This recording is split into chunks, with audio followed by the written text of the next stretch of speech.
What is going on, Rockets fans? I am Randy here, and we are back for week number 4 of the GBA Season 9. I'm coach of the Houston Team Rockets.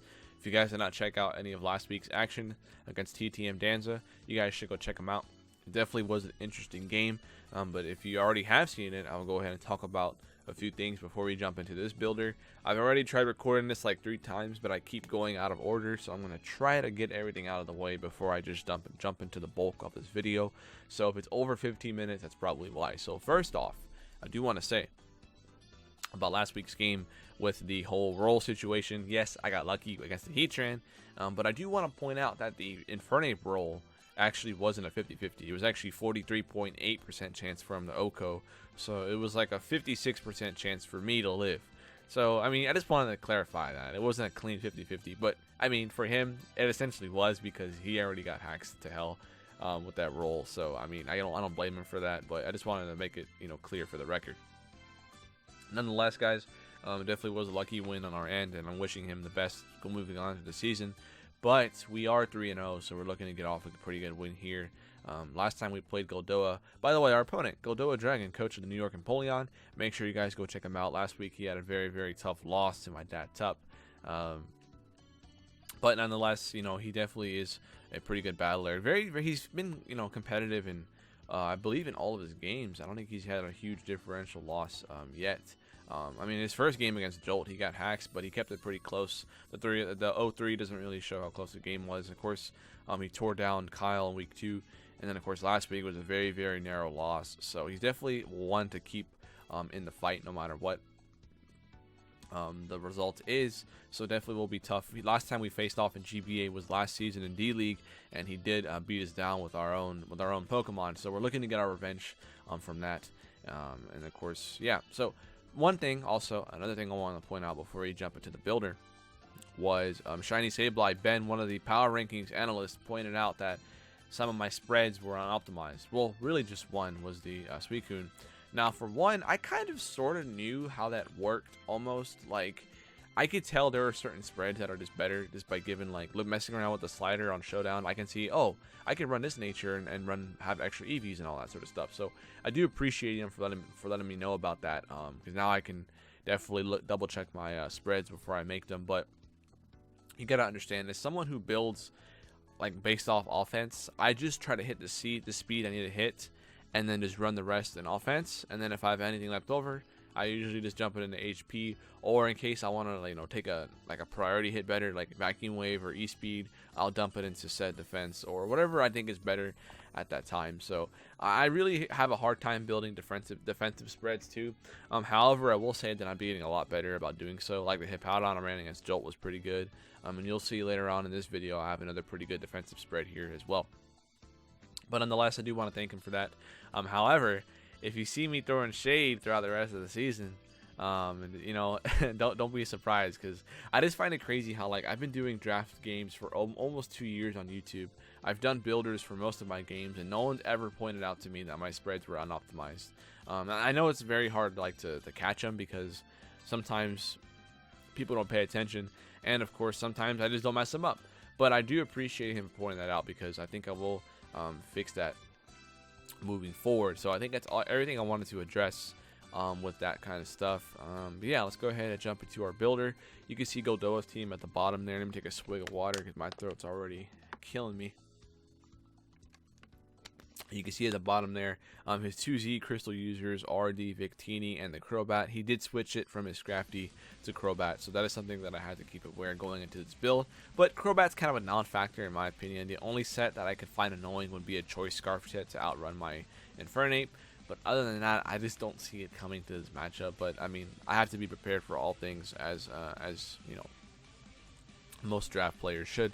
But the biggest threats for me would be those first 4 you see. Hell, those first 5, and then like Beedrill as well. I mean, Superior is annoying on its own as well, but I gotta be careful with Lele. I gotta be careful with Zapdos more defensively, because the thing is with Zapdos, besides Toxic, I have no way to hit it super effectively with stab, super effective damage. The only mon that does that is Lycanroc with the rock, like the Stone Edge. So that is the only mon I can hit it super effectively, stab at least. Other than that, I'd have to go for Toxic or wear it down with hazards or get up setup moves like Calm Mind or Source Dance or Nasty Plot or whatever the case could be. So Zapdos is something that I find really annoying just in general, so I do have to play smart with that, and you'll see on this build especially, it is a little bit weak to it. But with hazards and my YVELTAL set here, as you see, I think it'll be okay. So leading the way, we have Hakeem, the YVELTAL, running sub Roost 2 attacks now. I really wanted to run Choice Scarf because Scarf is just an easy spam against him. I can spam Dark Pulse all day long, and especially if I were to get up hazards, it just tears through his team. And of course, Oblivion Wing would always be nice as well, especially if I'm able to get rid of that Dialga and the Zapdos, or at least weaken them a little bit. Then that would be very nice. But this set here actually is slightly better. It's got a higher reward for sure, because if I can get up a substitute on the likes of Donphan, Vaporeon, Scrafty, maybe even Crobat, whatever wants to come in will not take 2 hits from me. And of course, if you were to outrun it and break the sub, I'm probably gonna smash through it or even OHKO it, depending on what the situation is, because like it's just so good. Like it can take advantage of those three fat mons: Donphan, Vaporeon, Scrafty, even Crobat, I guess, even Superior to an extent if he doesn't have Glare. But I do anticipate it be packing Glare. At least I think it would. But nonetheless, this set here behind the sub smashes through his team. Nothing really to explain here.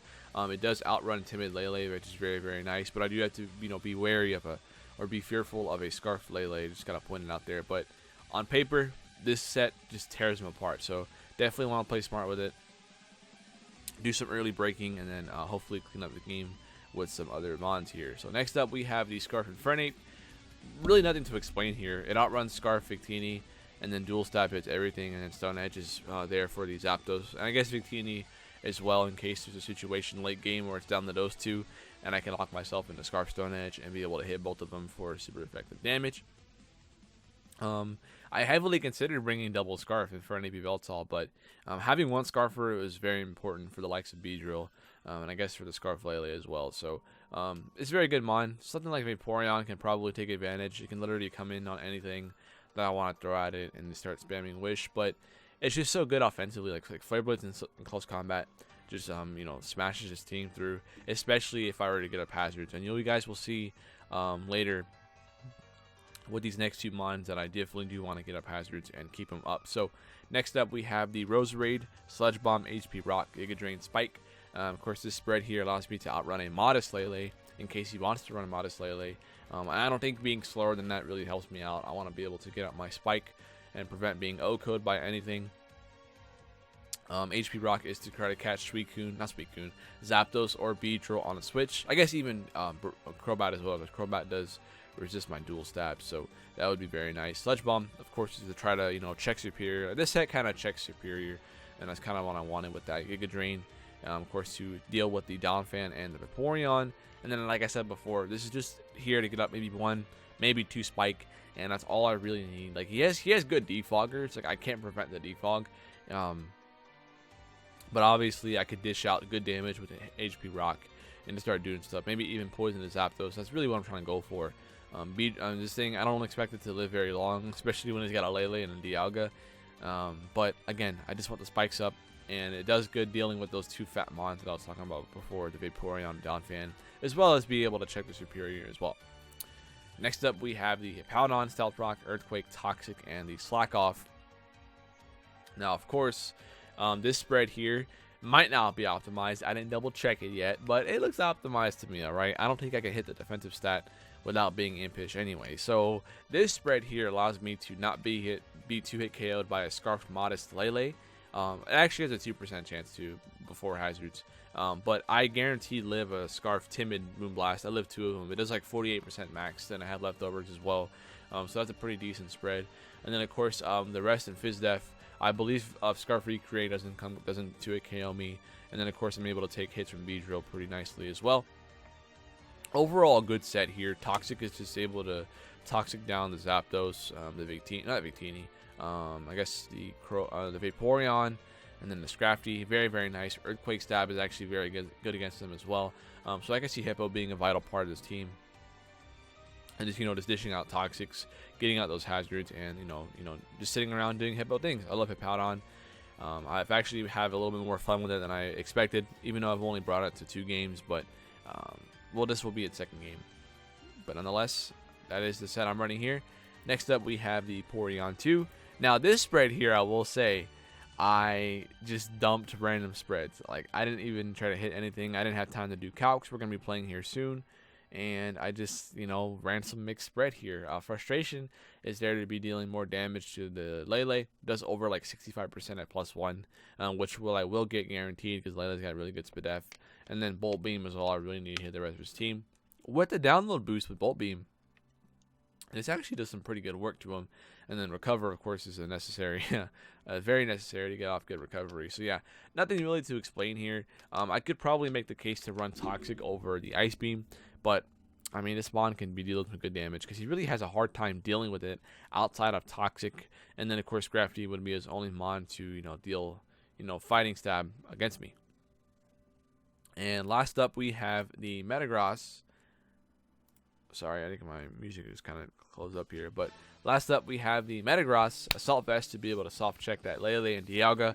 And this offensive investment allows me to 2-8 KO Dialga with Earthquake before hazards. And then, of course, Meteor Mash will KO any variants of Lele, unless you were to run at Steel Berry. But, I mean, that's just kind of a waste because he can't even OHKO me anyway, regardless of what kind of set he would be. But this Mon is actually pretty good against him too. He doesn't have a lot to switch into it, especially if I were to get up a Meteor Mash boost. I can just start dishing out crazy good damage. But the goal is not to let it get injured too much because we wanted to check Lele, check Dialga, check Superior, pretty much wall Crobat for the most part. Besides, excuse me, Super Fang. But you guys might be kind of wondering, Randy, why are you running Bullet Punch? He's got Lele, Terrain. Outside of Terrain, Bullet Punch is actually pretty nice against them to pick off Beedrill, pick off Lele. I mean, I don't see Lele ever being in without Terrain. I'll just Meteor Mash it anyway. But Bullet Punch is something I want to have just in case. I could have probably packed on something like Zen Headbutt, because Zen Headbutt in Terrain would smash through stuff. But I just didn't see it being necessary. So Metagross is going to be hopefully another key part to this game.